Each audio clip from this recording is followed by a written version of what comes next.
வணக்கம். இது ஐபிசி தமிழின் காலை நேர பிரதான செய்திகள். முதலில் தலைப்புச் செய்திகள்.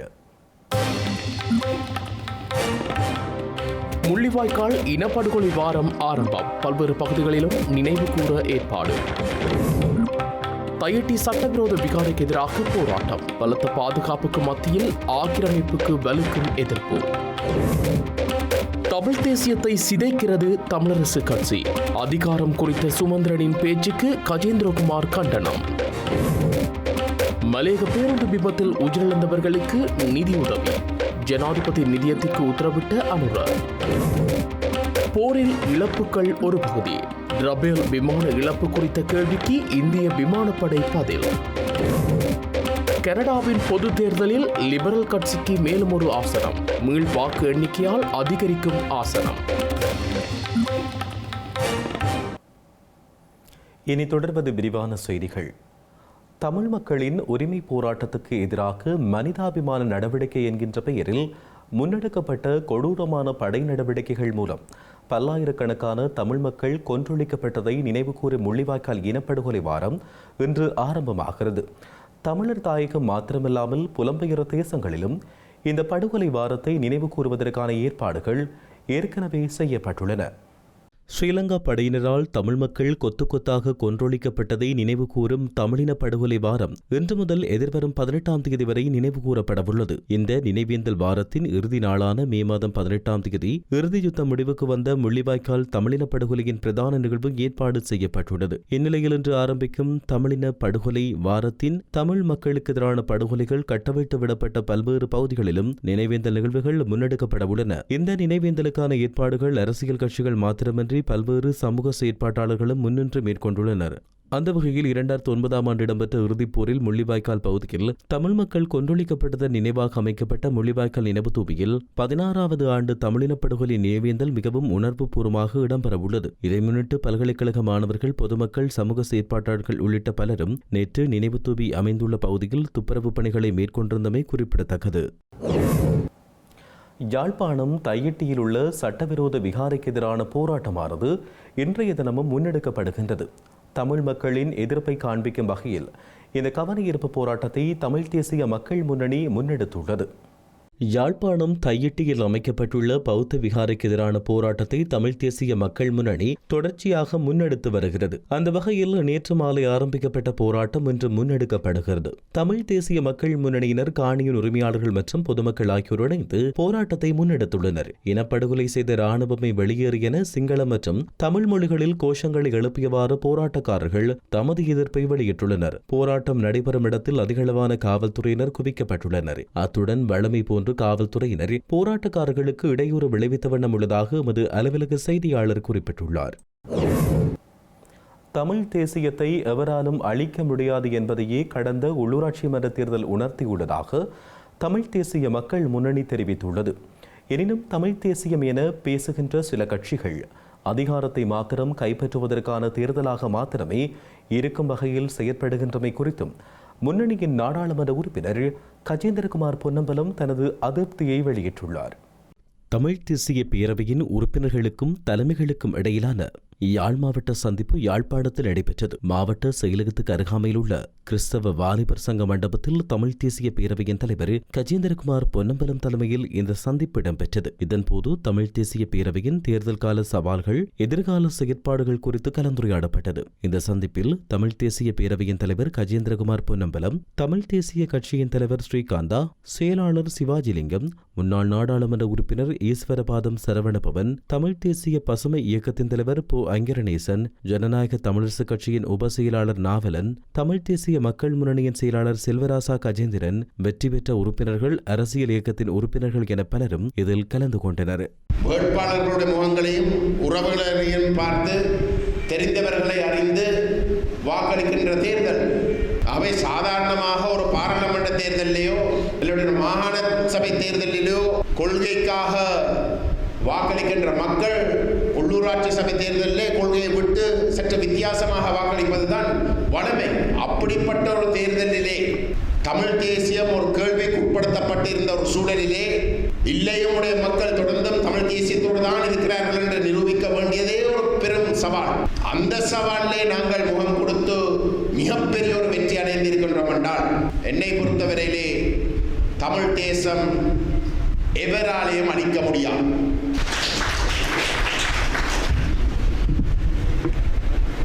ஆனால் இன்றைக்கு துரதிர்ஷ்டவசமாக நம்முடைய மக்கள் எத்தனையோ சவால்கள் மட்டத்திலே தங்களுடைய உறவுகளுக்கு கூட வாக்களிக்காமல் ஒரு தேச உணர்வை நிலைநாட்டுவதற்காக தமிழர் தாயக முழு பரப்பிலே தங்களுடைய வாக்குகளை செலுத்தியிருந்தார்கள்.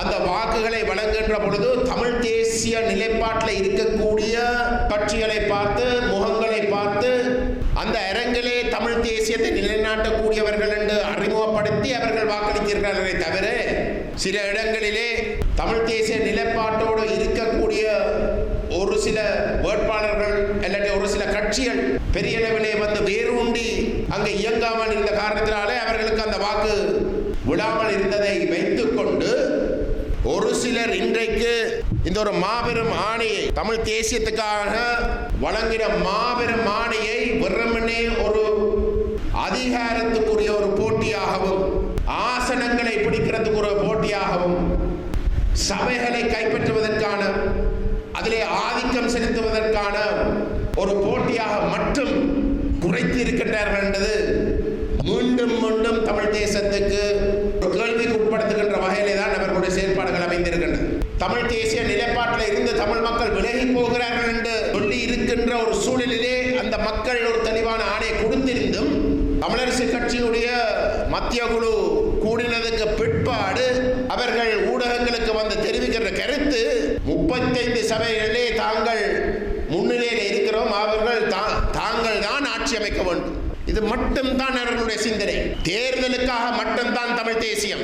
தேர்தல் முடிச்ச அடுத்த நிமிஷம் தேசியம் பறந்துட்டு ஆட்சி அதிகாரமும் ஆசனங்களும் சபைகளை கைப்பற்றுவதன் தவிசாளர், மேயர், இது மட்டும்தான் அவர்களுடைய சிந்தனை. இதைத்தான் நாங்கள் எங்களுடைய மக்களுக்கும் இதுக்கு முதலேயே சொல்லிக் கொண்டு வந்தனர்.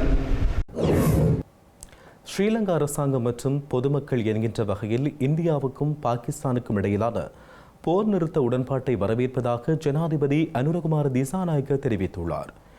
இதன் மூலம் பேரழிவு தடுக்கப்பட்டுள்ளதாக ஜனாதிபதி சுட்டிக்காட்டியிருந்தாலும் பல்லாயிரக்கணக்கான தமிழ் மக்களின் உயிர்களை காவு கொண்ட ஸ்ரீலங்கா படையினரின் யுத்தத்தை முன்னெடுக்குமாறு அனுரகுமார திசாநாயக்க உள்ளிட்ட தற்போதைய ஜேவிபியினர் அப்போது பாரிய அழுத்தத்தை வழங்கியிருந்தமை குறித்து தமிழ் மக்கள் தற்போதும் கண்டனங்களை வெளியிட்டு வருகிறார்கள். இந்தியாவும் பாகிஸ்தானும் போர் நிறுத்தத்தை எட்ட முடிவு செய்திருப்பது இருதரப்பிலும் அப்பாவி உயிர்களை காப்பாற்றுவதற்கான ஒரு முக்கியமான ஒப்பந்தம் மட்டுமல்ல, நிலையான அமைதி மற்றும் பிராந்திய நிலைத்தன்மையை அடைவதற்கான முதல் மற்றும் முக்கிய முன்னெடுப்பாகும் என ஜனாதிபதி கூறியுள்ளார். ஒரு பெரிய பேரழிவு ஏற்படுவதற்கு முன்னர் இந்தியா மற்றும் பாகிஸ்தான் தலைவர்கள் நெருக்கடியை தீர்க்க தோட்டாக்களுக்கு பதிலாக வார்த்தைகளை பயன்படுத்த முடிவு செய்து தமது அறிவு ஞானத்தை ராஜதந்திர திறமையையும் வெளிப்படுத்தினார்கள் என்றும் அவர் குறிப்பிட்டுள்ளார். இந்தியா மற்றும் பாகிஸ்தான் ஆகிய நாடுகளின் நெருங்கிய அண்டை நாடாக நண்பராகவும் நீண்டகால பிரச்சனைகளுக்கு அமைதியான தீர்வு காண்பதற்கான ஒரு முக்கிய படியாக இந்த போர் நிறுத்த ஒப்பந்தம் இருக்கும் என்று ஸ்ரீலங்கா நம்புகிறது எனவும் ஜனாதிபதி அனுரகுமார திசாநாயக்க கூறியுள்ளார். இரு நாடுகளுக்கும் இடையிலான தொடர்ச்சியான பேச்சுக்களுக்கு தமது ஆதரவு வழங்குவதோடு எமது காலப்பகுதியில் பிராந்திய அமைதியை அடைவதற்கு தேவையான எந்தவொரு பங்களிப்பையும் செய்ய தயாராக இருப்பதாக ஸ்ரீலங்கா ஜனாதிபதி குறிப்பிட்டுள்ளார். தமிழ் மக்கள் கூட்டணியின் வவுனியா பிரதேச சபை உறுப்பினர்கள் மற்றும் வேட்பாளர்களுடனான கலந்துரையாடலில் பல்வேறு முக்கியமான விடயங்கள் குறித்து கவனம் செலுத்தப்பட்டுள்ளது. தேர்தலுக்கு பின்னரான செயற்பாடுகள் தொடர்பாக சட்டத்தரணி மணிவண்ணன் தலைமையில் வவுனியாவில் இந்த சந்திப்பு நடைபெற்றது. தவிசாளர்கள் தெரிவில் தமிழ் மக்கள் கூட்டணியின் நகர்வுகள் எவ்வாறு அமையப்போகிறது, பிரதேச சபைக்கு உறுப்பினரை நியமிப்பது உள்ளிட்ட விடயங்கள் குறித்து தமிழ் மக்கள் கூட்டணியின் சந்திப்பில் கவனம் செலுத்தப்பட்டுள்ளது. இதனைத் தவிர கட்சியை வவுனியா மாவட்டத்தில் விரிவாக்கம் செய்வது, மாகாண சபை தேர்தல் தொடர்பில் நகர்வுகள் எவ்வாறு இருக்கப் போகிறது உள்ளிட்ட விடயங்கள் குறித்தும் இந்த கலந்துரையாடலின் போது விரிவாக கலந்துரையாடப்பட்டுள்ளதாக சட்டத்தரணி விஸ்வலிங்கம் மணிவண்ணன் தெரிவித்துள்ளார். வவுனியா மாநகர சபை மேயர் பதவியை தாம் கோரவில்லை எனவும் ஜனநாயக முறைப்படி தமக்கு அந்த பதவியை வழங்கினால் முன்மாதிரியாக நடத்தி காட்டுவேன் எனவும் ஜனநாயக தமிழ் தேசிய கூட்டணியின் வவுனியா நகரசபை உறுப்பினராக தெரிவான காண்டீபன் தெரிவித்துள்ளார். வவுனியா மாநகர சபை உறுப்பினராக தெரிவு செய்யப்பட்ட ஆசிரியர் காண்டீபன் மாநகர மேயர் பதவியை கோருவதாக வெளியான செய்தி தொடர்பில் வினவிய பொழுதே அவர் இவ்வாறு கூறியுள்ளார். உள்ளூராட்சி சபை தேர்தலில் வவுனியா மாநகர சபையின் முதலாம் வட்டாரத்தில் போட்டியிட்ட தாம் அதிகூடிய வாக்குகளை பெற்று வெற்றியீட்டியுள்ளதாக காண்டீபன் தெரிவித்துள்ளார். கடந்த உள்ளூராட்சி மன்ற தேர்தலிலும் அதிகூடிய வாக்குகளை பெற்று வீட்டுச் சின்னத்தில் வெற்றி பெற்று நகரசபை உறுப்பினராக தன்னுடைய வட்டாரத்தில் ஆற்றிய பணிக்கான அங்கீகாரமாக மீண்டும் அதிகூடிய வாக்குகளால் சங்கு சின்னத்தில் வெற்றி பெற்றிருப்பதாகவும் அவர் குறிப்பிட்டுள்ளார். தேர்தல் முடிந்த பின்னர் மேயர் பிரதி மேயர் யார் என தீர்மானிப்பதாக கட்சித் தலைவர்கள் மத்தியில் பேசப்பட்டிருப்பதாகவும் அவர் சுட்டிக்காட்டினார். யாழ்ப்பாணத்தில் மாணவனை தாக்கிய குற்றச்சாட்டில் கைது செய்யப்பட்டுள்ள ஆசிரியர் ஒருவர் விளக்கமறியலில் வைக்கப்பட்டுள்ளார்.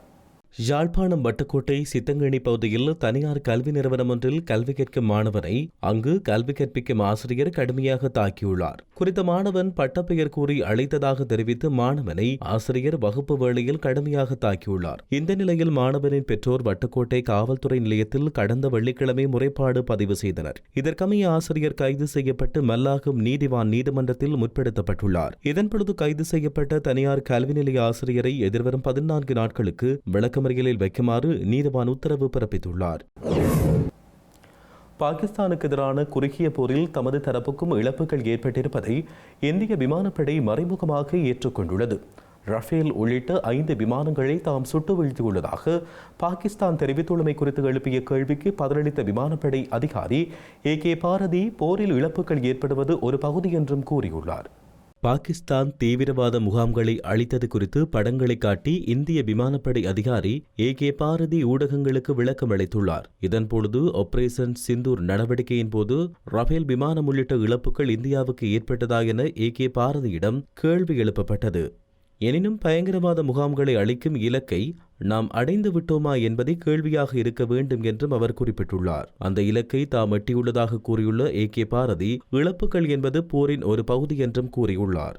இன்னும் போர் சூழ்நிலையில் இருப்பதால் இந்தியா இழந்தவை குறித்து ஏதாவது கருத்து தெரிவித்தால் அது எதிரிக்கு மட்டுமே சாதகமாக இருக்கும் என்றும் அவர் குறிப்பிட்டார். தாம் குறிவைத்த இலக்குகளை அடைந்து விட்டதாகவும் தமது அனைத்து விமானிகளும் நாடு திரும்பிவிட்டனர் என்பதை மட்டும் தம்மால் கூற முடியும் என்றும் அவர் தெரிவித்தார். இதனிடையே இந்தியா தாக்குதல் நடத்தியமைக்கு பதிலடியாக 5 இந்திய ஜெட் விமானங்களை சுட்டு வீழ்த்தியதாக பாகிஸ்தான் தரப்பிலிருந்து தெரிவிக்கப்பட்டுள்ளது. இதனிடையே 3 ரஃபேல் ஜெட் விமானங்கள், ஒரு MiG-29 மற்றும் ஒரு Su-30 போர் விமானம் உட்பட 5 இந்திய விமானப்படையின் ஜெட் விமானங்களை சுட்டு வீழ்த்தியுள்ளதாக பாகிஸ்தான் கூறியுள்ளது. இந்த நிலையில் இந்தியாவின் விமானங்கள் சுட்டு வீழ்த்தப்பட்டதை அமெரிக்கா மற்றும் பிரான்சை சேர்ந்த புலனாய்வு பிரிவினரும் உறுதி செய்துள்ளதாக சர்வதேச ஊடகங்கள் செய்தி வெளியிட்டுள்ளன.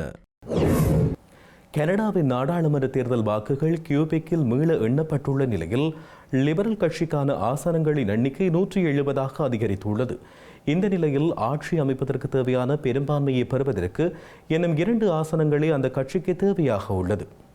கனடாவின் நாடாளுமன்ற தேர்தலில் அனைவரினதும் கணிப்புகளை மீறி அதிகமான ஆசனங்களை கைப்பற்றியுள்ள ஆளும் லிபரல் கட்சி மீண்டும் ஆட்சி அமைக்க உள்ளது. இந்த நிலையில் கியூபெக் மாகாணத்தின் டெட்ரஃபோன் தொகுதியில் யூஃபெக்வா கட்சி வேட்பாளரை விட ஒரு வாக்கு அதிகமாக பெற்ற லிபரல் கட்சியின் வேட்பாளர் வெற்றி பெற்றுள்ளார். இந்த நிலையில் டெட்ரஃபோன் தொகுதி மக்கள் தம்மீது நம்பிக்கை வைத்துள்ளமைக்கு நன்றி தெரிவித்துள்ள லிபரல் கட்சியின் வேட்பாளர் சிறந்த பணிகளை செய்வதாக உறுதியளித்துள்ளார். கனடாவின் தேர்தல் விதிகளுக்கு அமைய வெற்றி வித்தியாசமானது. 0.1% குறைவாக காணப்பட்டால் மாத்திரமே மீள் வாக்கெண்ணுமாறு கோர முடியும். அந்த வகையில் டெட்ரஃபோன் தொகுதியின் வாக்குகள் கியூபெக்கின் உச்ச நீதிமன்ற நீதியரசரின் மேற்பார்வையில் மீள எண்ணப்பட்டிருந்தன. இதன் பிரகாரம் லிபரல் கட்சியின் ஆசனங்களின் எண்ணிக்கை 170 உயர்வடைந்துள்ள நிலையில் ஆட்சி அமைப்பதற்கு இன்னும் 2 உறுப்பினர்களின் ஆதரவு தேவை என்ற நிலை காணப்படுகிறது. இதன் பிரகாரம் 7 ஆசனங்களை தம்பசம் வைத்துக் கொண்டுள்ள புதிய ஜனநாயக கட்சி அரசாங்கத்தை அமைப்பதற்கு லிபரல் கட்சிக்கு ஆதரவு அளிக்கும் என நம்பப்படுகின்றது.